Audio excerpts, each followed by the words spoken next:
Well, well, well. The drama drags on, the world turns. But nevertheless, I'm still a Dallas Cowboy fan. Let's go. So much unnecessary drama as it applies to the Dallas Cowboys. But nevertheless, we are going to talk Cowboys today. Let's go.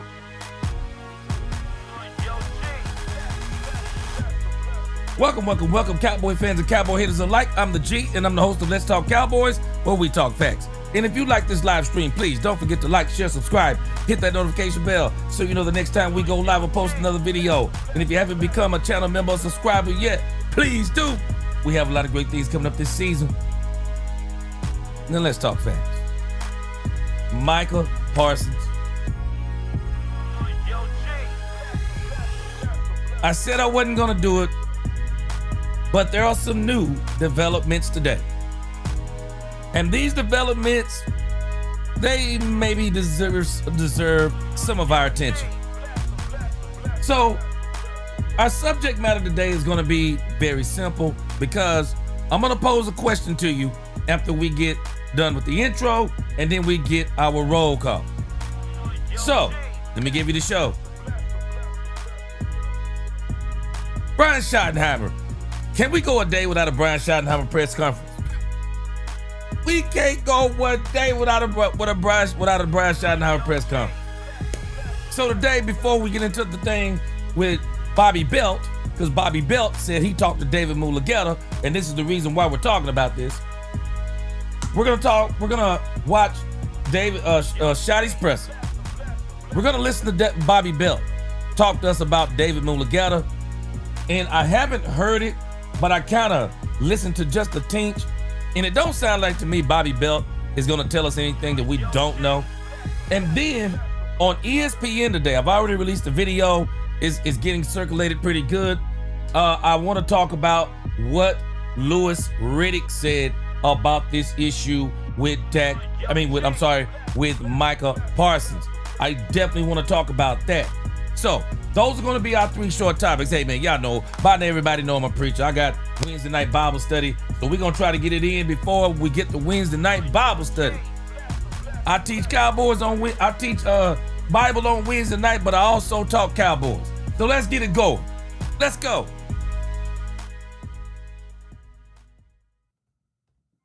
Let's get a quick roll call, and then we're going to get this show started. Time is of the essence right now. Dagon's filthy up in the crib. What's going on? NWB. Mirko, what's going on? Brandy Mahoney, my Cowboy sister. What's going on with you? C-Bass up in here. C-Bass, what up? Justin Bradley, what's going on? Good to see you. The Big Rombowski, what's going on? He said, Wednesday's a great day to talk to the Cowboys. My visor's turned backwards, ready to go. Man, I'm going to give me one of those visors. I am going to get me one of them visors. My sister, Niecy, up in the crib. Always got great things to add to the chat. What's going on, Niecy? Mark Vasquez up in the crib. EA, what up? Oh, EA already up in here clowning. He said, go ahead and trade him. He's never led the league in sacks. He looks like to be a big baby. Send him to an AFC team for a premium player this year and a #1 player next year. Woo! EA. Ice Cold Cowboy, he cold-blooded. What's up? My brother from Florida, Roger, what up with you?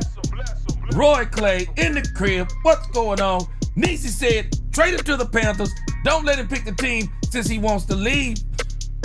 McQueen Jackson, my sister, what's going on with you? Austin in the crib. Blue Star, what up? All right, because I don't have a lot of time, let's get into this. Lucky Forward, I see you. Lucky said, what up, G? He said, I hate to say it, man, sometimes you got to do what you got to do. He said, Micah Parsons, no matter what, I'm a Cowboy for life. That's why I am, man. That's why I'm trying to help people to get lucky. Austin, what up with you? Okay, so let me ask y'all this question as we get into this. This is starting to get a little bit serious to me. And what I mean by this is starting to get serious to me is I heard a snippet of something Bobby Belt said. I did listen to what Louis Riddick said. And now this has really got me wondering. When you cross the line, I said this last night, there are lines you don't cross. Married people know this. At least smart married people know this. There are lines you don't cross. You don't cross lines saying things like, I don't want to be with you no more. When you cross that line with a husband or wife, that's a line that you better, when you say that, you better mean it, because it's hard to step back. It's hard to step back. And when you cheat on a husband or a wife, the relationship, it takes the strongest of the strong, the praying, the forgiveness, the time, the patience to get back to where you need to be. And the reason why I'm asking this question is because now, after listening to a snippet of Bobby Belt, now after listening to Louis Riddick, and thinking about the letter that Micah Parsons wrote,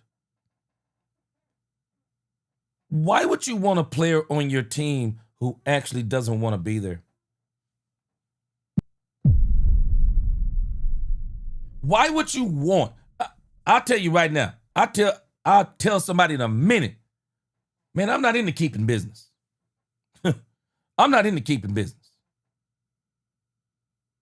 Once you tell me you don't want to be, whatever the case may be, I'm not into keeping business. We're starting to go beyond the team and talent. We're going beyond this conversation. We're going beyond this conversation because people are taking this beyond what it is. Y'all want to know why I'm not upset? Because I know what this is. It's a contract negotiation. We don't like the way Jerry do him.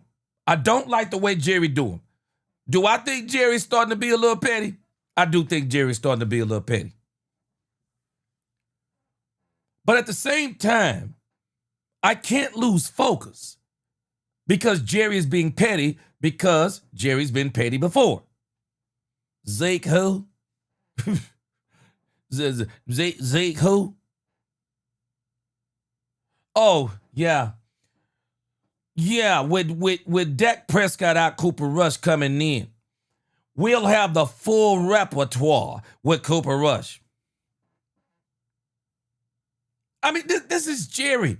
This is just Jerry type stuff. But Jerry's not saying he don't want Micah Parsons. He's not saying he wants to trade Micah Parsons. He's actually said that's not even in his conversation. But when I start listening to people say stuff like, if Micah Parsons even signs with the Cowboys, it'll still never be the same because the only thing he'll be trying to do is complete his contract and get up out of here. Are we to a point, Cowboys? Are we to a point, Cowboys Nation? Because, see, I'm laughing at people. I'm laughing at the people who are saying that Micah Parsons should not want to play for Jerry. That Micah Parsons should seek a trade. These people who are saying this, they're double-minded. You know why they're double-minded? And then they're turning around saying, sign the man.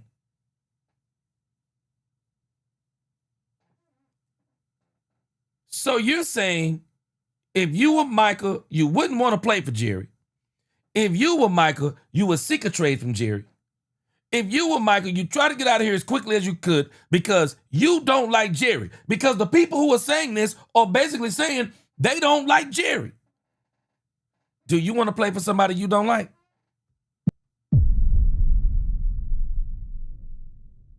I'm telling y'all, Myles Garrett will never win nothing. He'll never win nothing.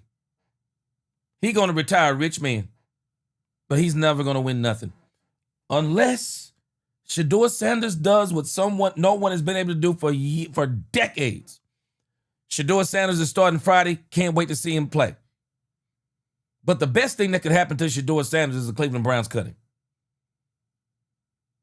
I'm sorry, Cleveland is no man land. Now, could Shedeur revitalize him? I mean, I don't even know if they're going to give him that chance. I don't even know if they're going to give him that chance.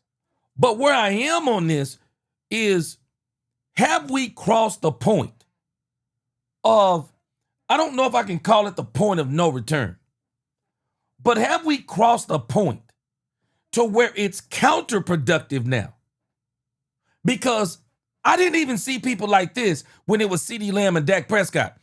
I didn't see people going nuts like this. I mean, they're just, if I'm Michael, I don't want to play here. I'm glad he asked for it. This is crazy to me. Where Jerry is seeing this as contract negotiation stuff. Do we not understand? There is a reason why David Mulugeta has represented some of the highest paid players in this league. And have you noticed what happens with those high paid players? They wind up leaving their team.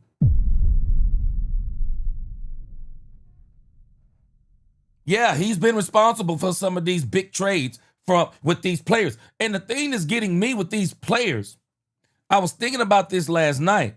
The one thing that we can say about Mr. Drew Rosenhaus, when Drew Rosenhaus was the greatest agent in football, you know the difference was, Cowboys Nation? You know what the difference was with Drew Rosenhaus? Drew Rosenhaus clients were coming onto teams and helping those teams win Super Bowls.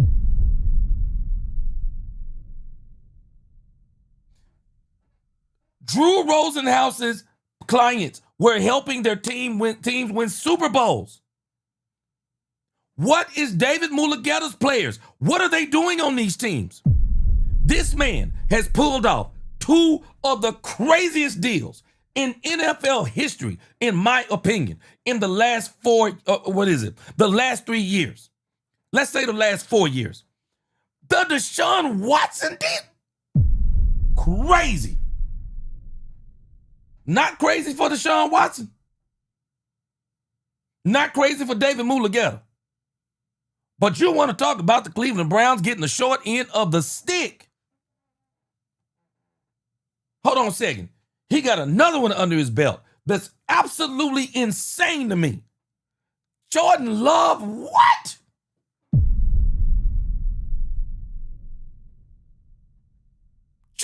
Jordan Love. We're still waiting on Jordan Love. Do y'all know we're still waiting on Jordan Love? Will he ever be what he was that one half of the season when they went to Dallas and ran us up out of our own stadium? Will he be that Jordan Love again? We don't know. Because we didn't even see it last year. He's responsible for those kinds of deals. Hold on. He got another big deal, David Mulugeta does. He has another big deal. Christian Wilkins. How that working out?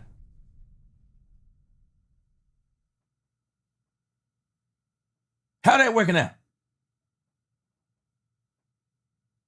I'm laughing at people, even Bobby Belt and these guys. Yeah, David Mulugeta. You know, he's like one of these really respected agents in the game. No, bro. Understand why he's respected in the game. He's respected in the game because the way he played the game and he fleeces teams. Come on, man. Hey, it is what it is. I ain't hating on him because if you're an agent, you're cutthroat. Not in a bad way, but it's your job to get your client the most money you can get him, because the more money you get him, the more money you get yourself. I get it. I absolutely get it. I'm not tripping. I absolutely get it. But at some point, some team has to finally say, not today. Some team has to finally say, not today. David Mulugeta, you're not fleecing me today, bro. You done rolled your butt up in here, and you talking about you done got your client to come to us and say, you want to be traded? Somebody gonna have to tell this man not today, because I'm telling you, when you look at who this man has on his client list, I'm noticing, but what kind of players are these? What do they do after the deals? What are they doing after the deals? We're gonna get into, I'm gonna pull something up because I wanna, my spidey senses are tingling. So before we get to Bobby Belt, I've already got it up here. We're gonna listen to the Brian Schottenheimer press conference. But I'm telling us, this is going beyond. This is going beyond the dog and pony show to me.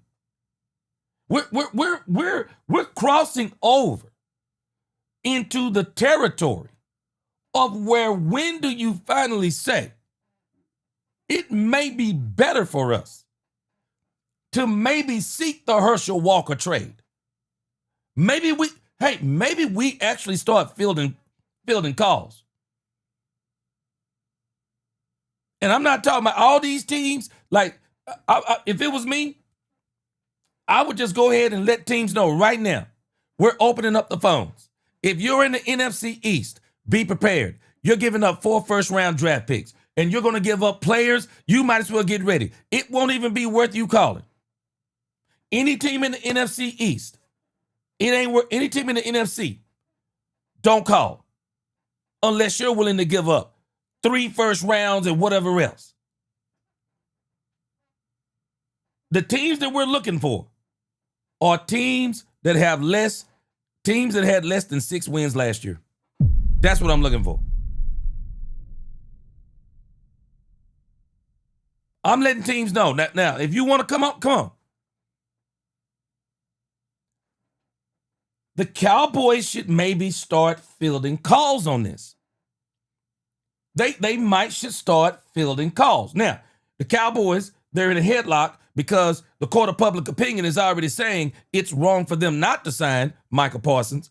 If they start fielding calls, the media goes bananas.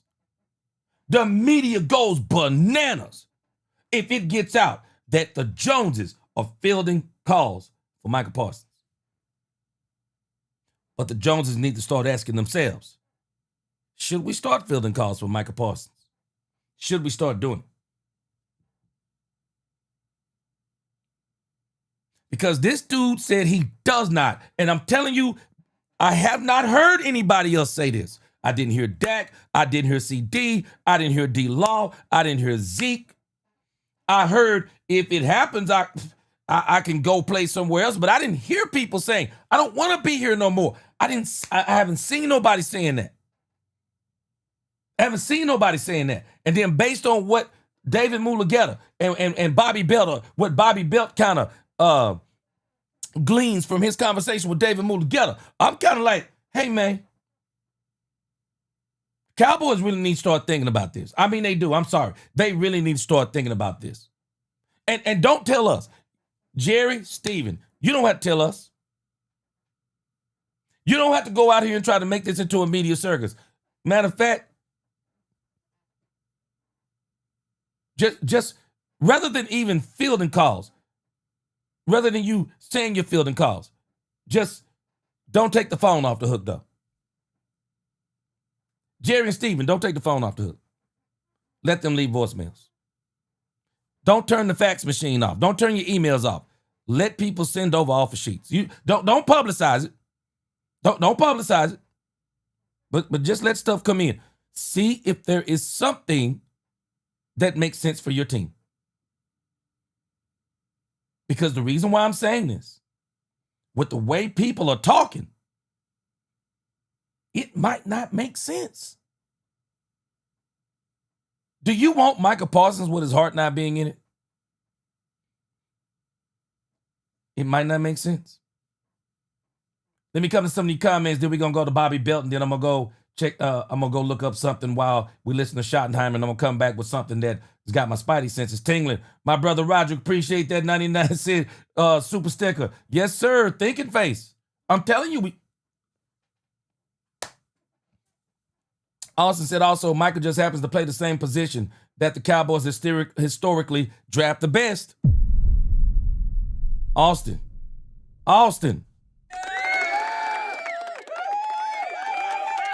Do we not realize that Micah Parsons' replacement is already on the team? And his name is Donovan Ezeraku? He's already on the team. Austin, I agree with it. They've had some great defensive ends. They have. And it would depend, what does the draft look like this year with defensive ends? Ice Cold said, Jerry Jones's bus mobile, Columbus Hill. I appreciate you say hit that like button. Robert Paulson said the Titans would love Michael. Blue Star said, G, been saying it. He said, G, treat the trade. He said, the Herschel Walker trade. He said, just imagine we trade him and we get pieces we need to be in the Super Bowl for the first time in 60 years. Yeah. C-Base said, I don't care if they offer me their entire roster. I'm not trading Michael to our division. I feel you on that, C-Base. I feel you on that. Brandon Cup said, Jerry is keeping it 100. Mike is reneging.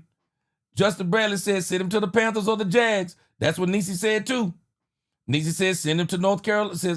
He said, send him to North Carolina. Pure Gamer said the Joneses might make an example of Michael to the whole NFL. Forget athletes first. Pure Gaming, let me tell you something. If the Cowboys cave in, and I got a feeling they're going to do it, David Mulugeta is going to have a client list that is going to be astronomical. And they're going to be dealing with him. Now, the thing about him, he requires the superstar players or players in pivotal positions to really get you in a headlock. And that's why Micah Parsons is so pivotal for him right now. He said if Micah traded, he said, what you want, an all-pro defensive end in return, an all-pro defensive tackle for run stopping, let Fowler and Nealer hold things down in the 25 and draft a defensive end in 26, you better believe it. And I'm actually going to probably get me about 2. I'm going to probably get me 3 first rounds, depending on the team is. Oh, yeah. Because you can't replace him with one player. You cannot replace him with one player. But y'all going to see why I'm asking all this in a moment. Let's get to Brian Schottenheimer. I'm going to come back to some of your comments. I'm not trying to be mean in what I'm asking. I'm saying I think it's a legitimate question because Mike Parsons and the way people are talking about Jerry Jones, I mean, does it do you any good to continue to have him? Because even once they sign him, people are still going to be talking about how dumb Jerry is and stupid and blah, blah, blah. And man, this is a tough situation. This is a very tough situation. It is. And Brian Broadus posted something on X this morning that I absolutely respect. Brian Broadus said, there are things going on that people don't have, they are not privy to. And that's one of the reasons why people are making some of the comments they're making. How's everybody doing? We're gonna let Shotty do his thing for about 16 minutes, and I'm gonna do a little bit of research while we're listening to Brian Schottenheimer. Let's roll it. Good morning.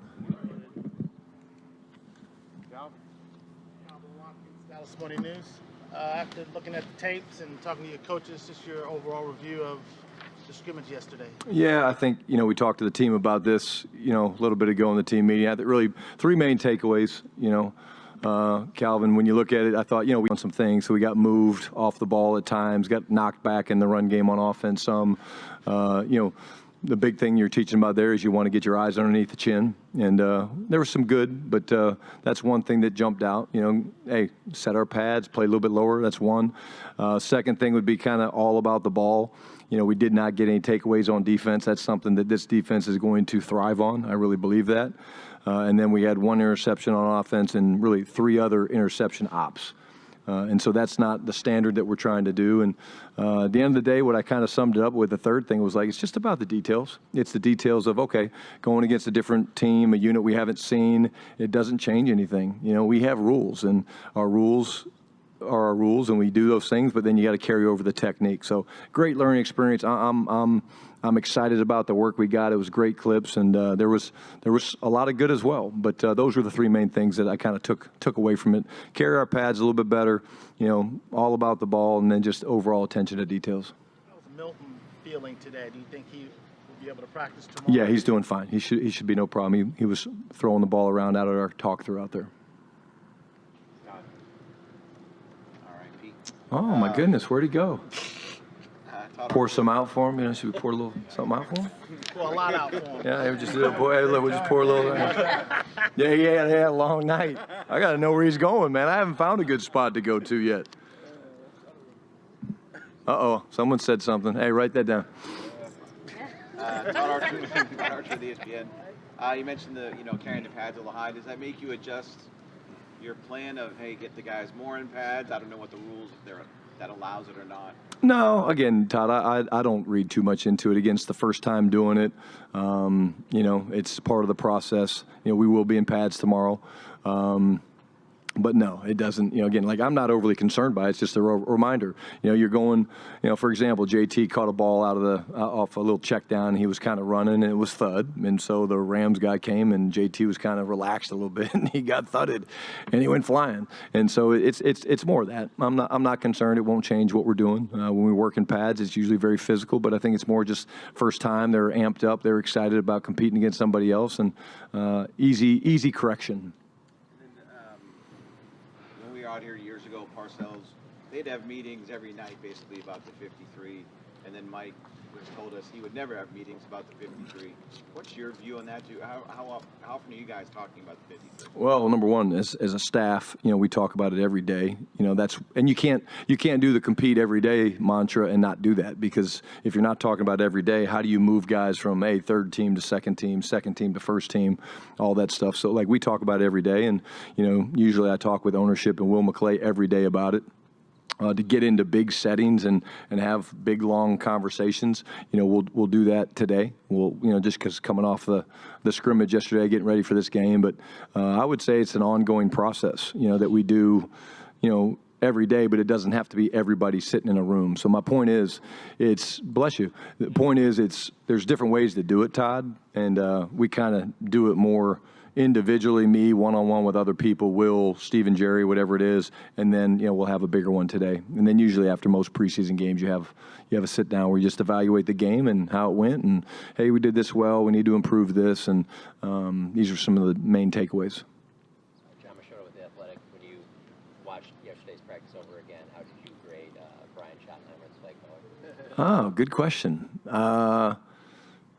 I'll give myself a C, maybe a C minus. Just we didn't have as much success, but I also had a lot of bullets I didn't use. I actually screwed myself up. I got pissed, so I called the bomb. I called the bomb. I wasn't supposed to call the bomb. The coaches were like, "Really? I thought we were leaving that out." I was like, "Yeah, I kind of got pissed off," and so we do have those plays. Just so you guys know, we have those plays. But literally, I did that, and I was like, "Man, that felt really good." But shit, now they know we have that play. So, yeah, I was like the squad, just okay. And then with the two young offensive linemen, particularly Tyler Booker and Nate Thomas, what were your thoughts on them? I thought, again, both guys did a really good job. I'll start with Nate. I mean, he had the tough matchup, against Verse, and again, we showed a clip this morning of him doing a really great job. He kind of jumps, he jump set him and got his hands on him. He's so big and long, and he's a strong man. But I thought he did a really nice job. And I see Book making steps every day to get better. The power is there for sure. The big thing with him that he's working on is sometimes when he's setting out on a wide three technique, he gets into good position, relative position to the defensive tackle, but he keeps moving. And so we just got to get him to be a little stronger with his inside foot. But I would say both guys had, number one, great work, terrific amount of reps, but I thought they both did a nice job. Tommy Yarsh, DallasCowboys.com. When you look back at some of the things that you were doing in the run game, schematically up front, do you feel like the blocking was there, and do you feel like the running backs were doing their part, or are you feeling like there's maybe some more steps you can take? No, it wasn't a great day for us running the football, Tommy. It wasn't. I think I talked a little bit yesterday about, we didn't play with great eyes. What do I mean by that? Like, this is a disguised defense. So all of a sudden I'm in a combination block and Tad and I are working, up to Patrick. And again, all of a sudden during the cadence, Patrick moves inside. Well, that changes my technique. It doesn't change my rule. But if Patrick's there, I can be much thicker on the inside portion of a double team. When he slides inside, and I got to be thinner because I got to get that guy accounted for. And so we had, too many unaccounted for hats in the hole for the backs to deal with. And that's, again, eye discipline. A couple times we were bringing, receivers across to handle issues off the edge, and we were a little bit wide on our splits with the receivers. It was really all of us. I mean, it was just, it wasn't design. It wasn't just the players. It was a little bit of, hey, first scrimmage and, but again, got to cover people up in the run game to give your backs a chance. And quite honestly, the backs a few times, they were off their landmark and they weren't pressing things enough, so we were getting movement, and then, the back will come back early. Well, guess what? If I'm combination up to Babe and the back cuts back and we're on this angle and Babe falls back because of the back, that's why it's such a symphony. I mean, everything's got to be tied together, and it wasn't tied very well together yesterday, so something to improve on.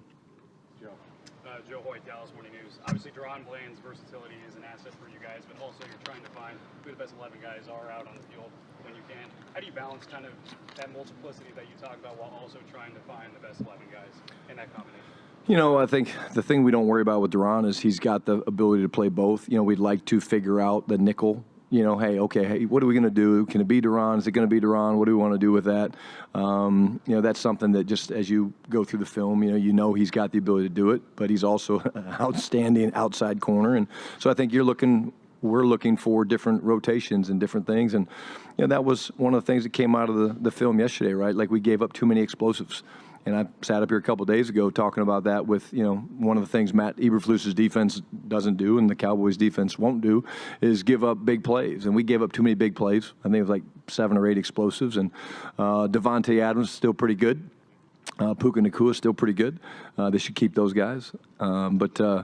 Definitely things for us, that we're trying, looking and seeing different things. But again, don't read too much into it, guys. We literally played 2 coverages. We literally kept all of our clubs in the bag. It was like we were out there playing with a 7-iron.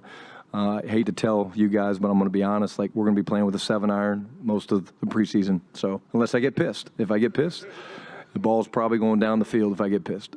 Were they playing with a 7-iron, you think? No, they were not. But again, they don't need to. Sean's been here, 7, 8 years? People know who Sean is. They don't know who we are. They don't know what our defense is going to look like. They were gaming us and doing things, which is great. We need those things, but no, because there's nothing to protect for them. They got plenty of footage of Sean calling plays and, Shula calling plays and things like that. But we're going to play a little closer to the vest because in year 1 you can do that. And why wouldn't you? That's a great point right there. Kind of speaking on that, what's the importance or lack thereof of balancing confidence level against an opponent like that, but also trying to keep some of your stuff in the bag for when the regular season comes? Well, I think we should be able to execute whatever we call. We're a good team. We're talented. We got good coaches. Again, it's not like, they dominated the scrimmage. It was a scrimmage, and we had good plays. We had bad plays. I think Terp had 2 touchdowns, a deep crosser that we hit him on one. And, obviously, there was some big plays. We hit CD open a couple times. George made some good plays. And, so it wasn't that. It was more of like, okay, when you watch the film, it's just like, okay, we're in the process of still improving, and we're in the process of teaching these guys, okay, why do details matter? Why does pad level matter? Why do we have to create, takeaways? And then, like when you look at the run game, our linebackers, man, they played downhill. They really did. They played downhill and did a nice job punching the ball. The ball never came out. But here's the other thing, you're not tackling. So is it a 4-yard run? Is it a 3-yard run? Is it a 8-yard run? I don't know. You don't know unless you're really tackling.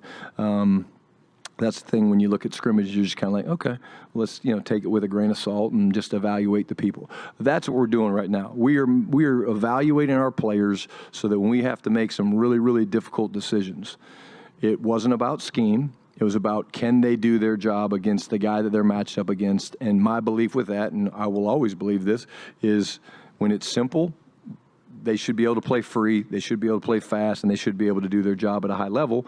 And if they're not, then that makes the discussions for us a little bit longer in terms of who we keep and who we don't. Nick Harris, Forward Star Telegram. Looking back at the joint practice, how much more can you get out of a session like that versus a normal practice out here, and how did you like the overall effectiveness? I thought it was great. I thought the competition was great. I loved watching the special teams video last night with Nick.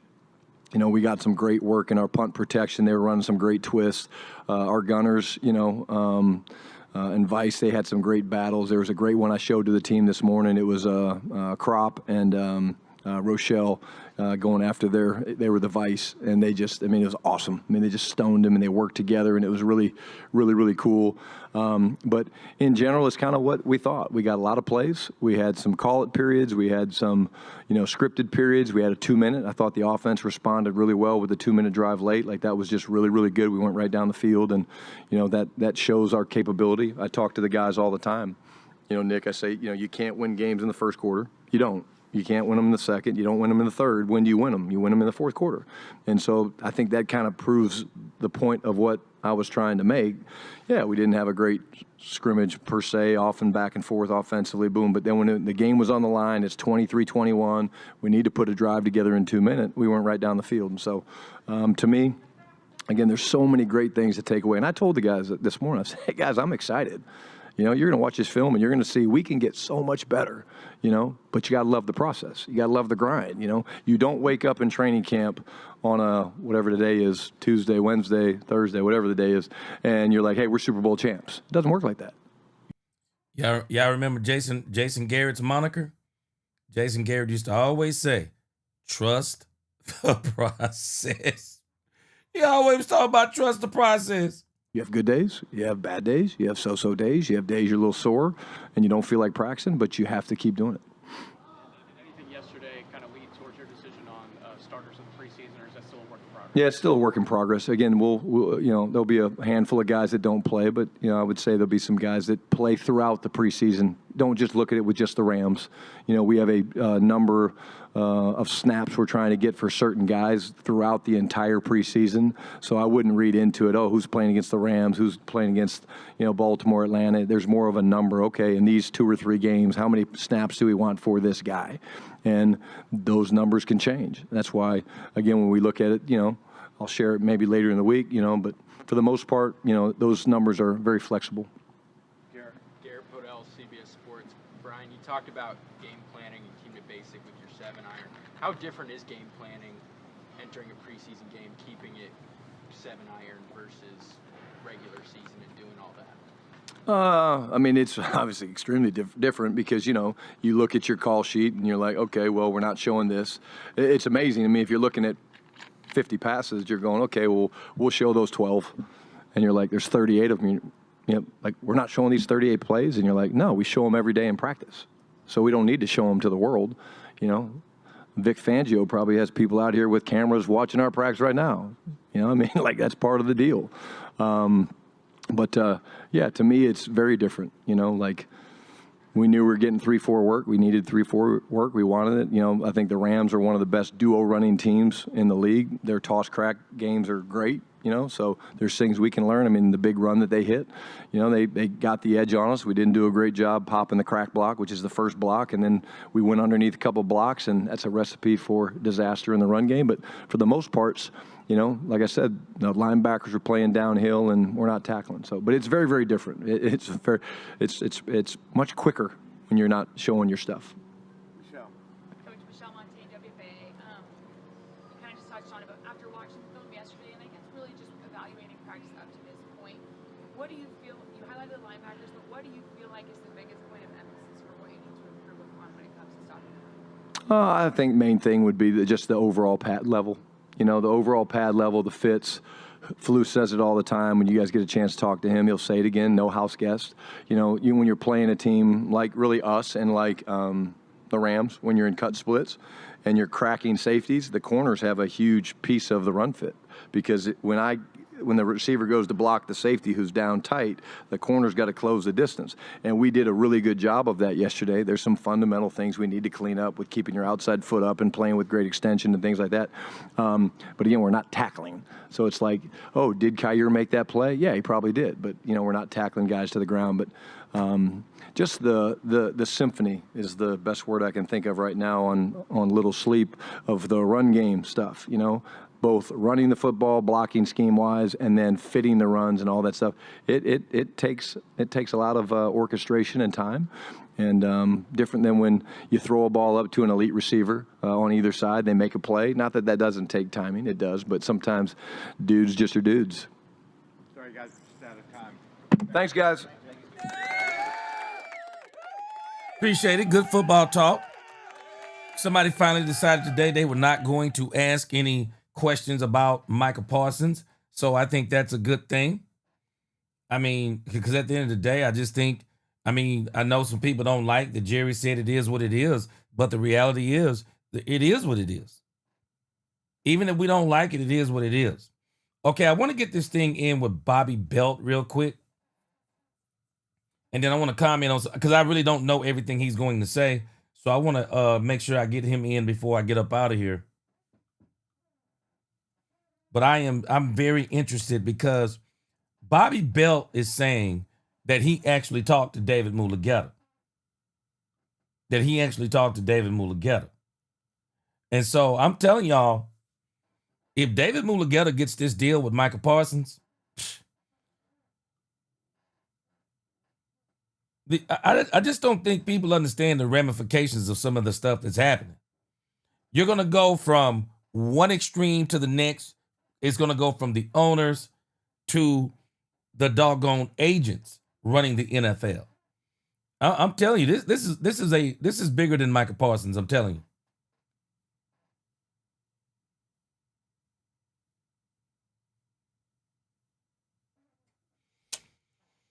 you. Okay, I saw this up here. Maybe it hadn't come down. Okay, yeah, here it is. So supposedly Bobby Belt is about to break down. Supposedly. I say that supposedly he's about to break down what's going on with Micah Parsons' contract. Supposedly. From news and notes to the coaches and players for America's team, let us go inside the stars on 105.3 The Fan. Oh, we got a lot to get to, not just inside the star on your official home of the Dallas Cowboys here with Sean and RJ, but throughout the entire program. Are we sitting in staff infection? That's coming up at 6:40. A Nelly ticket giveaway during the commercial-free expressway. We will chop it up as well. Joel Corey to talk about the Micah negotiations, the former NFL agent that the Tolos always love. We got Nick Eatman from Cali to recap Rams practice at 9. And Brett Boone maybe still has not gone to sleep after the win last night over the Yankees. But let's get to Bobby Belt and his phone call first. Yeah, and it was, I had a couple phone calls yesterday that I was trying to just get more clarity on everything that was going on with Micah and everything that's going on with the Cowboys. And so I had reached out to a few people with the Cowboys and reached out to a few people on Micah's side just to kind of get an idea of what do we actually know, what can we ascertain. So one of the people I called yesterday was David Mulugeta, and Forbes #1 agent. He is. Oh wow. He is. He's like Bob Sugar, only with like Jerry Maguire's morals, and like actually like not just backstabbing like Bob Sugar wasn't Jerry Maguire. Yeah, I feel like you want a backstabbing agent. No, you just want someone to get the job done, and David will get it done, and he's shown that before. And so I had just now. This is the insane part of this conversation to me. That Bobby Belt is doing the same thing that Stephen A. Smith did. So Stephen A. Smith is talking about David Mulugeta like he's this great guy. He's very professional. All of his deals, he does very good deals. For who? For who? Now, it's crazy to me that these media members are for not just the players, but the crazy part to me, these media members are actually for the agents. That's the part that's crazy to me. So you're telling us that it's not the agent and a player holding up a deal. If they want $1 bazillion, it's the team holding up the deal. If the GM don't acquiesce to what they want, bend over and pay them what they want. What? Make that make sense. Make that make sense. This is how people are talking. The agents are right. Oh, the agents are right because we want those players. That's why the agents are right. So to say, I'm sorry, if you're a player, yeah, you're saying, who got Deshaun Watson that insane deal? If you're a team like a GM and an owner, who in the world did that deal for Deshaun Watson? I mean, if you're a quarterback, you're looking at Jordan Love saying, who worked that deal out for Jordan Love? If you're an owner and a GM, you're like, who in the world worked out that deal for Jordan Love? So the crazy part to me is that the media members, rather than a team negotiating, media members like Bobby Belt is saying, get a man what he wants. What? We do not realize how crazy we have gotten. To just say that David Mulugheta is an upstanding, he's Jerry Maguire, upstanding guy. Bro, do you not understand what this man's job is? This man's job is not just to get his client as much as he can get him. It's his job to get himself and his agency as much as he can get them to. Stop it. Stop it. It's crazy. I don't understand this mentality. I don't understand this mentality. And let me tell you something about these agents. You don't think they're smart? Watch this part. You don't think David Mulugheta, even now more so as I think about this, you don't think David Mulugheta wanted Micah Parsons to put that letter out? Why? Because David Mulugheta knows media members, I'm just telling you, I don't know what's going on. I'm not going to even make it. Why do media members, why do media members take the side of agents? Why do they do it? And I don't have the answer for it. I need to do some more digging. Why are they taking the sides of the agents? Why are they doing this? Team wrong, agent right. Why do media members do this? And Bobby Belt is talking just like Stephen A. Smith. David Mulugheta, upstanding, blah, blah. Yeah, he's got morals.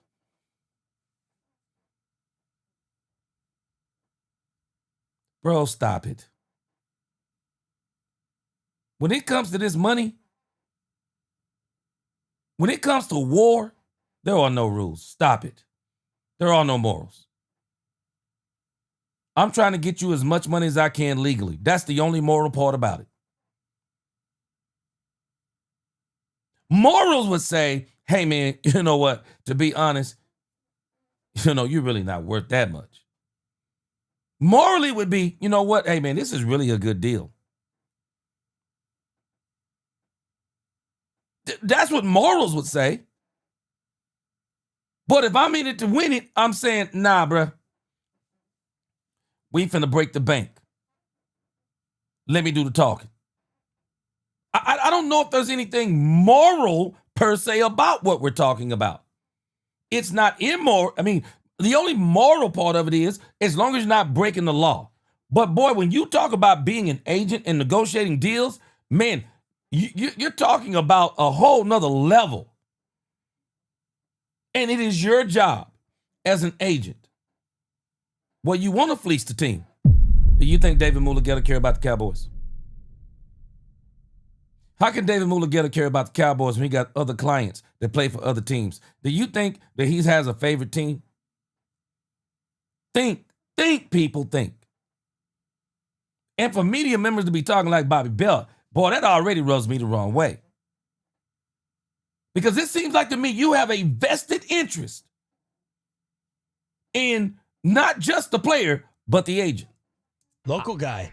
So he's from Dallas initially. He now lives in Austin. I don't care. Went to Texas. Yeah, he's a Longhorn. Don't care. And David is, like we've talked about, David's reputation is really strong as the power player agent in the NFL now. Everything that Rosenhaus was kind of considered to be 20 years ago, that is David today. Now see what he's doing? He's trying to paint him in a good light. Like, yeah, man, he ain't this. No, bro. You know how David Mulugeta got where he is? He's cutthroat. And this other guy up here to the left, he's right. Hey, but you kind of want a cutthroat agent. Yeah. The guy, when we read the article the other day, when Micah Parsons first said he don't have to be the highest paid, you don't hire David Mulugeta and say that.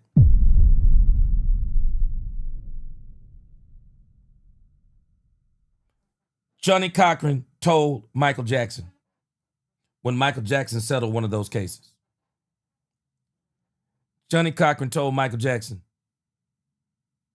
don't you ever call me again. And I'm paraphrasing. Don't you ever call me again to settle a case. Johnny Cochran said, I don't settle cases, I win cases. The man came up with, if it don't fit, you must acquit. Johnny Cochran said, don't call me for settlements. You call me to win, because I don't lose and I don't settle. When you call David Mulugeta, you don't call David Mulugeta for a fair deal. Are y'all hearing me? You call David Mulugeta to get the best deal you can get, to get all the money you can get. That's why you signed David Mulugeta. And so I had just reached out to him and touched base. I want to just ask him about specifically, there was just one question in particular that I had that I figured he'd probably be able to give me the answer for. And that was the topic after we were going through the timeline yesterday of did Micah want to get a deal done last year? Because I think that's something that we haven't gotten necessarily a definitive timeline on of when things would happen. I know Mike said it was after the season in his statement, but then there was a quote we were talking about yesterday where he had said, I'm just focused on playing and how. So we're not going to go back over this letter. So this is the question to Bobby Belt. No disrespect to Bobby Belt. You could read Micah Parsons' letter and get that timeline. Micah Parsons made it clear in that letter the timelines of every time he wanted to get a deal done. He wanted to get a deal done in 2023. He wanted to get a deal done in 2024.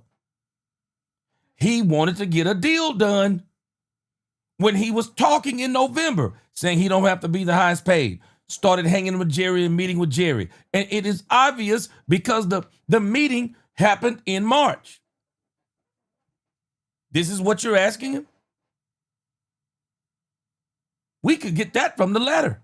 Steven had said he's betting on himself. He wants to stack up the year. And the Cowboys version is that they were totally in on getting a deal done last year. Said he's betting on himself. He wants to stack up the year. And the Cowboys said he's betting on himself. He wants to stack after the season in his statement. But then there was a quote we were talking about yesterday where he had said, I'm just focused on playing, and how Steven had said he's betting on himself. He wants to stack up the year. And the Cowboys version. If Micah Parsons was betting on himself, he'd be playing this year. Now, I wouldn't advise it because if you get hurt, of course, it's going to bring down your market value. I understand that part of the argument. But the part of the argument I don't understand is, why are you mad if this is a negotiation? And a lot of people don't understand. Negotiation isn't always talking either. Negotiations are also not talking. Yeah, negotiations are also not talking. who calls who first? Who blinks first? Because whoever blinks first, that's the one who's going to have to concede. It's negotiation too. And a lot of people, this is why a lot of people aren't billionaires like Jerry Jones. Yeah, not talking is a part of negotiation too. Is that they were totally in on getting a deal done last year because they could have been living in the 3s instead of the 4s. So this is basically what David told me. He said this is the on the record description of this is what happened. He said after the 24 season, saw them at Combine and told them we're open for business. Basically said we're ready to do a deal. We're ready to work on an extension if you guys want to. This is the Combine when all of us were there. No, this is last year. This is 18 months ago. They told them we're ready to do a deal. So they are disputing the claim that they haven't wanted to get a deal done. They've wanted to wait. David said, no, we told them we were ready to go. And he said Cowboys had told them at the time, we got a lot of things we got to. But even Micah Parsons said in his own letter that David Mulugeta said, wait, because there are other edge rushers coming up to get paid. Now, 18 months ago, the Cowboys were not going to let Micah Parsons, and this is the part that people aren't getting. They were not going to let Micah Parsons jump over Dak Prescott and CeeDee Lamb. Why would they do that when they didn't have to? They actually didn't have to do that. So why would they do it? Why would we do this? Unless Micah isn't trying to be, and don't let David Mulugeta fool you. No, they were still going to go for the gusto. It wouldn't have been as much then. I do agree with that part. He was still going to go for the gusto. Work through right now, particularly Dak's contract is a priority at the moment. Yep. And he said they totally understood it. Went, yep, handle what you got to handle. Understand it. That's a pressing issue. Just let you know, we're open for business. When you guys are done with that, you guys can hit us up. Well, obviously, Dak didn't get done till week 1. Once week 1 rolls around, then Micah was focused on the season. And so it's like, okay, no, we're in season now. We're not going to go negotiating and make this be a distraction. We're focused on the season. So that's when Micah said, I'm going to play the season. It was because it had started. So why wouldn't he? When they heard that, they understood that aspect of it. But because that took so long, that kind of ended the opportunity to get anything done in 24 as soon as the season began. So they then communicated again to the Cowboys in 25 this past year. They were ready to do business again. And nothing has transpired, obviously, since then. So the official word from them is that they have communicated on 2 separate occasions over the course of 8. So again, this is where Bobby Bell is frustrating me. But Micah Parsons and Jerry Jones, this is why they're in an impasse right now. Because Jerry Jones and Micah Parsons did talk about that contract in March. Now, somebody was saying that David Mulugeta actually was contacted after that meeting in March to get the details of the deal done that Micah and Jerry came to. And it seems this is where we are in the sticking point of when David Mulugeta calls Adam, he wants to make changes or he wants to sit down and talk about something other than, and Adam says, no, the deal is already done. And this is why I say Brian Broaddus is actually right on this, because Brian Broaddus is saying there are things that we are not privy to. And obviously Bobby Bell ain't privy to because he didn't even go in asking any hard questions. And I'm still trying to figure out, why are these local media members, why are they for the agents? You should be neutral when it comes to the agents, bro. We should be neutral on that. But I'm telling you, these agents have become a major part of this whole thing. To where it's not just what a player wants. It's what the agent wants too. It's what the agent wants too. And let's stop acting like these agents are just, hey man, I'm just trying to get you all the money you can get. No, I'm trying to get myself all the money I can get too. Agents, in a sense, are like leeches or parasites. And I don't mean that in a bad way. But they depend upon the host to live. That's what they depend upon. So it behooves them when you eat right and and do whatever you're supposed to do if you're a parasite. It behooves an agent if you're a great player and you can command a whole lot of money, because they're going to try to get a whole lot of money. But Micah said all this in his letter in a sense. And this is why Micah don't want any responsibility for the handshake deal that Jerry is talking about, because someone said that David Mulugeta was called after that handshake deal, and I think that's where Micah's letter is saying that when David called Adam, Adam said the deal is already done. 18 months, guys were ready to do this, and it just hasn't happened yet. But I think I'll tell you, the impression I got yesterday talking to people at the Cowboys and just calling around the league and stuff like that is they're not joking with the request. Like right now, they're serious, it feels like. Now, I didn't get into any of that with David specifically because now this is the part where I am right here. That if Michael is truly serious about this trade request, you're that disgruntled. So do you want to extend a disgruntled player? We're just trying to address that one thing, but I think when you talk to people around, there's a lot of people around the Cowboys right now who feel like they're not bluffing. Because all of us are saying they're going to get it done. Yeah, they'll get it done. They're going to get it done. It's a negotiating ploy. I don't think it's lost, but it's in need of repair. The way things are currently, they want out. And that's the thing, is that I think the Cowboys have to be the ones to extend the olive branch and say, hey, we'll fix this. Because clearly if they've reached out twice, like David Mulugeta said on the record twice, they've done it, and it were these instances, and this is what we heard back, then I think that clearly says that the Cowboys are the ones who now have it balls in their court to go do something about it. But I think that it felt more real after talking to people around the team yesterday. It felt more real to me that this isn't just a leverage play. They're legitimately asking out given what things are right now. It is a leverage play. No. It's a leverage play. Why? Because they have no leverage. It's a leverage play because they have no leverage. The leverage that they are seeking and the leverage that they sought was the court of public opinion, so the media can continue to destroy Jerry Jones in the court of public opinion, saying that then you'll force Jerry to come to the table. Yeah, and if you listen to Jerry Jones again, a lot does have to be fixed because it is personal.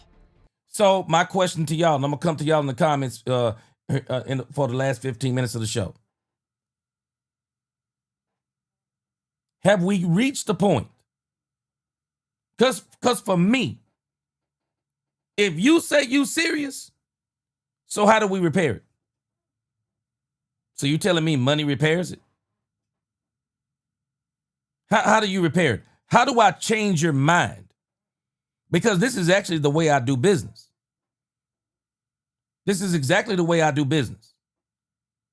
So are you saying you just want this deal? Then when you get out of here on this, on this deal, you're pretty much done unless we trade you. And I'm telling y'all now, if you think this is terrible now with no trade clause, if the Cowboys give Micah Parsons a no trade clause, y'all might as well get ready. It will be hell and distractions and division in this doggone fan base going forward. You might as well get ready because it's going to be like that going forward. The moment Micah Parsons outplays his contract, if he outplays it in 2 or 3 years, it'll be more noise. I'm telling you, if the Cowboys mess up and get this dude a no trade clause, it's over. It is. He sat there and talked after the Rams scrimmage, and he once again outlined and recapped to reporters the deal he thought they had. It's my understanding nothing was put in writing. So how would you describe a deal getting, so to speak, done and then walked away from? I bought the Dallas Cowboys with a handshake. Took about 30 seconds. And I gave the number, shook hands. The details we worked out later. As a matter of fact, one of the details involved a lot of money, and we had to flip a coin over that. But the fundamental, I'm buying, and you're going to sell it to me for that range, that's done. And those are done with eye contact and handshake. So is there... So just so you understand why the way that I communicate with people that I negotiate with. So but let's leave it at that. There is no question that in the case of a player contract, you have to have it in writing. All parties do. We have a contract in writing, yet we're still talking about renegotiating it. So much for that. Great question from Jane. She had been texting us behind the scenes. I heard it was not in writing. NFL Network with the credit, as Jane had like a one-on-one for 4 minutes with Jerry. And this is an argument now over a handshake and old school versus new school business. Jerry Jones saying, hey, I bought the Cowboys like this. This is the way I do business. If we look at each other in the eye and shake hands, the deal's done, and we'll work out the formalities down the line. Well, the formalities and the details may be very, very, very, very important. I don't know how minor of a details we're talking about getting worked out, but this is Jerry saying, this is how I operate. We shook hands. We had it done. And then he's got to get in his contract dig by saying, hey, you guys are giving me a hard time over just a verbal agreement. We have an actual agreement in writing. We have an official NFL contract, and we're talking about breaking that. Right. So that was Jerry yesterday. Yeah, look, I mean, if Jerry, and there's plenty of people, and Jerry's not the only one that operates that, hey, look, we make a deal, we make a verbal agreement. Again. Shake hands. That's the agreed upon contract. You know, like then it gets down to what he would say, circumcise the mosquitoes, which is the nuts and bolts of the deal. If it's your regular job, the time off that you will see. The part that nobody wants to address is that most players wouldn't have done what Micah Parsons did in the first place. They never would have been talking about their contract without their agent. That's what most people don't do. They don't do this. This is the part that no one wants to address. Most players don't do this. Dak was way too savvy for Jerry Jones. Nah, man, I ain't talking about my contract without my agent. Dak was way too savvy for Jerry Jones. Dak is the only one that didn't hold out. Dak is the only one that was willing to play on the last year of his deal. Dak Prescott bet on himself, and yet he still wouldn't talk to Jerry about his contract. Agree to a dollar figure with your boss or whoever and then the nuts and bolts get worked out later. That's probably sounds like what Jerry's talking about. I guess the only way I could take Jerry's side is if they agreed on years, 40 million, whatever it is. Years, right? Number, guarantee. Now, this is what I said last night, and this is where I am. What is this that's got Jerry so uptight that he's saying I'm not moving? But I tell you, I just think it's basic for me. Jerry feels betrayed by Micah Parsons. You were up in my office talking about your contract. I gave you my personal phone number. We were hanging out together. I thought we had a Tony Romo type of relationship. And then we we say what we're going to do, and then you go get your agent. I think that's one of the major points of where Jerry is. But there also got to be some things that David wants to move or something. Then I could see how Jerry's all butthurt. But look, man, I think they may have just agreed on one of those things. Like it may have very well been, we agree on the average annual. Yeah, it may have been. Yeah, I'll take 45 a year. And then now it's, well, how much is guaranteed? How many years is this over?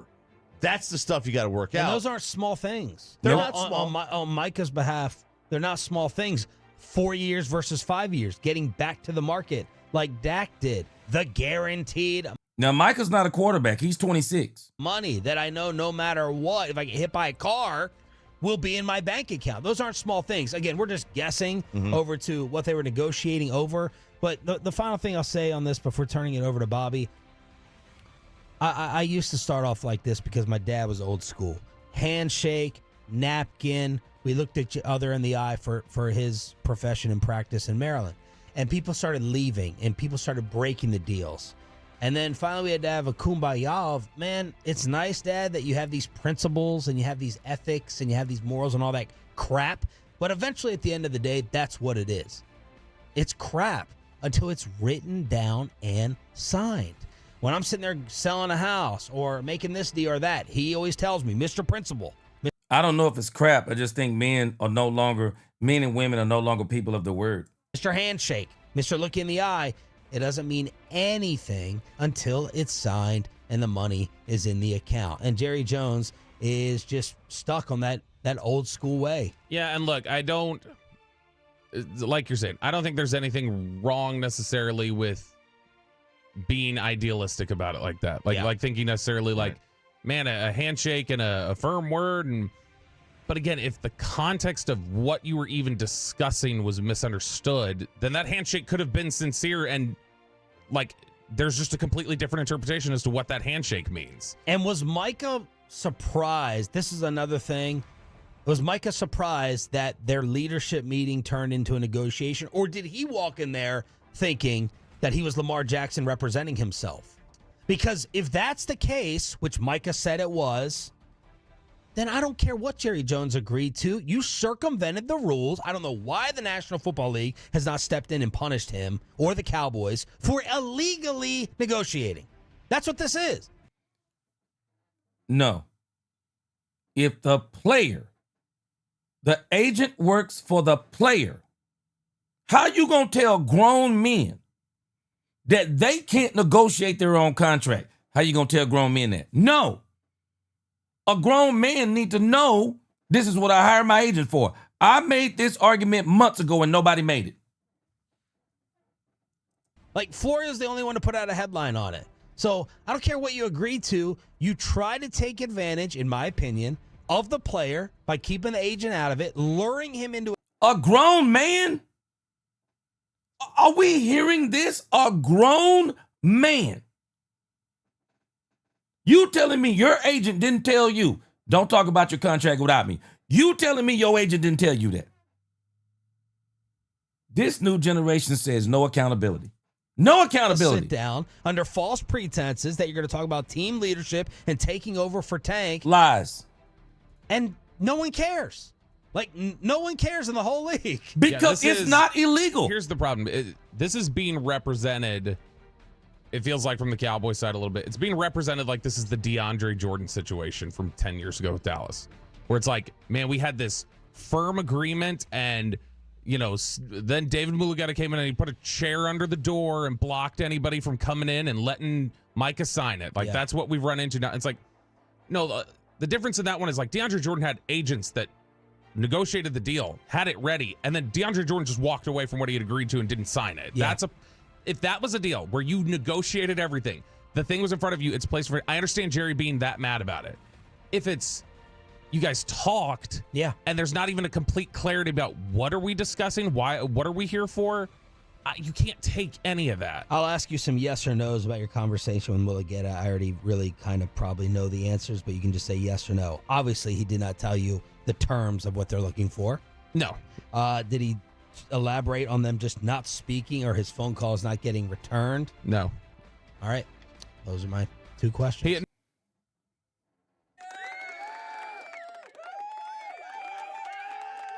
Let me go to this last piece real quick, and then I'm going to come to your comments. Because I want you to hear the Louis Riddick portion of what he says about this.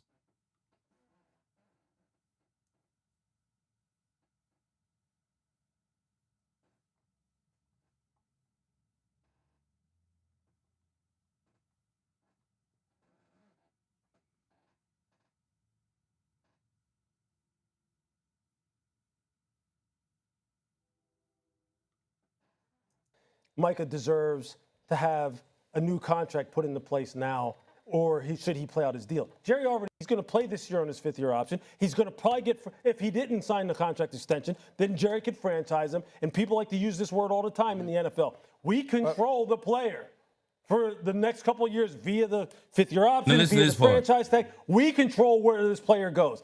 And I hate that damn word, but it's the truth. This is what's important to understand. Wait, let me go back. He has no leverage. He's going to play this year on his fifth-year option. If I could, right here. And if I'm Micah Parsons, I'm telling you what, I'm telling you what. If I could, if there was some way I could get the hell out of there, I would. And I guarantee you so would he. But he knows he has no leverage. He's going to play this year on his 5th-year option. He's going to probably get, if he didn't sign the contract extension, then Jerry could franchise him. And people like to use this word all the time in the NFL. We control the player for the next couple of years via the 5th-year option, via the franchise tag. We control where this player goes. And I hate that damn word. But it's the And I'm not listening to Stephen A. Smith. I'm sorry, but the Players Association negotiated this. If you don't like it, well, change it. Change it if you don't like it, but it is what it is at this point. So again, I want to spend the last 15 minutes I have, or about the last 5 or 10 minutes I have. I may have to come back tonight. But y'all tell me, in light of all of this discussion, and let me read the super chats real quick. In light of all this discussion, are we to a point to where it actually does make more sense to trade Micah Parsons? Because if you listen right there to Louis Riddick, he's putting himself in the seat of Micah Parsons. And if there was any way he could get out of this, I think you can get out of this if you're Micah Parsons. I believe you can get out of this. And the way I think you can get out of this is you communicate to them that you're actually that serious. Super Chat Junior, he said, now we know why Michael dropped to number 12 in the draft. TO 2.0, a distraction. Junior, I'm telling you, if Jerry Jones messes up and give Micah Parsons a no trade clause, you think it's bad now?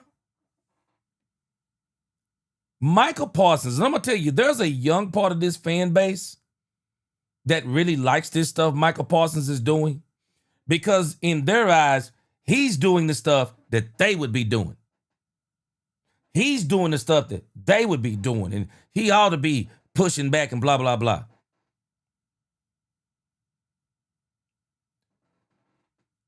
Keep on doing this. Keep on, because I'm telling you, we have really got to ask a question. If it's really to this point, should the Cowboys really consider trading him? John Wilkins said Parsons knows Jerry's going to sign him. John Wilkins. And I said it before, John Wilkins. That's why he's saying this type of stuff. David Mulugeta knows John Wilkins, that they're going to sign him. And John Wilkins, I said this a while back. If this is not a negotiation, Jerry is wasting his time. If you're just doing all this posturing only to just succumb to whatever Micah Parsons and his agent wants, all this is for nothing. It's much ado about nothing if you're just going to go ahead and pay him. It's dumb. If you're going to go ahead and pay him now. I said this weeks ago. Pay him. Pay him, get it over with, and don't talk about it no more. Junior said this bigger than the players. There's an agenda. Yeah. But people ain't ready for that conversation. No coincidence. Media is coping for agents. Junior. Did we just hear Riddick? Louis Riddick. Ex-player, of course. Louis Riddick. The agent has no problem with this. The agent is not at fault. Nope, it's Jerry. Bruce S. He said Micah's a child in a man's body and acts like it. Trade him while you can get the most and load up. I can tell you this. Cowboy family. It's now or never on trading Micah Parsons. Micah Parsons is 26 years of age. It's now or never. You can't trade Micah Parsons at 30. You can't trade Micah Parsons at 30 years of age. James Slater is right. If you were going to trade him, you should have did this earlier. Nisi said, do we even remember the Herschel Walker? Do we even remember who Herschel Walker was after he was traded? No. See, Nisi, this is the card I would be playing. Nisi, this is the card I'd be playing. I would literally be playing that card to death. Nah, bro, you need us. Your podcast, The Bleacher Report, y'all need us. Because if you're not here, nobody cares about your podcast. Nobody. Absolutely nobody. Nobody would care. Nobody would care. But again, my question is, are we to the point? Poobie D, my man in the crib. Are we to the point? Because, are y'all hearing how they're all talking? Bobby Belt is communicating. It sounds like to me they're serious. How you gonna be serious and you have no leverage? You can be as serious as you want to be. But if you can't make nothing happen, it don't matter. It unequivocally don't matter. But I'll tell you this. The Joneses, they really need to start having a conversation. Because if we're saying that this is to that point, they need to start having a conversation. They do. Lewis Bailey said the only team that has come close to the Herschel Walker trade is the Cleveland Browns because of all the number 1 picks they had. Yep. I'm telling you, when I look at the deals and why this dude is rich, I'm just telling you. The moment his client would have told me he didn't want to play here no more, I'd have said, are you serious? I'd have said, okay, now think about what you're saying. Are you serious? And if he would have told me he's serious, okay, well, we got to do something then. We have to do something. That's all I can tell you. Man, you can't be in the keeping business. I'm telling us right now, Cowboys family. Don't be in the keeping business. You can't keep people that don't want to be kept. Because the person that made this comment on X, boy, I thought it was a powerful statement. He said, it'll never be the same. If that relationship is that damaged, are you really wanting to re-sign him? It just may be in both of y'all's best interest to move on. Maybe it's in both of y'all's best interest. Maybe it's in both of y'all's best interest. Because this to me is giving off soap opera vibes to me is what it is. It sounds like a bunch of just, we have no leverage, so we're going to say whatever to get the court of public opinion, and we're going to force Jerry to the table. And Jerry just keeps saying, I don't care what y'all saying. I'm coming to the table, and I want to come to the table. It seemed to be what he's saying. My sister, the Edge of the Rapper Chicks, is back in here. What's going on? She said, gee, I'm going to go cook baked spaghetti. Hopefully, G see my comment. What's going on? Good to see you in here. Much love. We still praying for you. Get well soon. Looking forward to having you back this season. Antoine Jones, my man, what's up? He said, y'all still want to trade Micah Parsons. He said, no pass rusher had an effect yesterday, and y'all still want to trade Micah. I'm done with this conversation because y'all bugging. Antoine Jones. Did you hear what Shotty said in the beginning? We didn't show the Rams nothing. Did y'all notice that even Donovan Ezraku, it was reported, Donovan Ezraku had a couple of bull rushes, but he didn't do any moves. The Cowboys on purpose were very vanilla. Now, we got a pass rusher. We got pass rushers. We literally got pass rushers is what we have. But again, Antoine Brown, that's actually not the conversation. That's actually not the conversation, Antoine. I mean, not Antoine Brown, Antoine Jones. That's actually not the conversation. Listen to what I'm asking you. I'm not asking you about the pass rusher, Micah Parsons.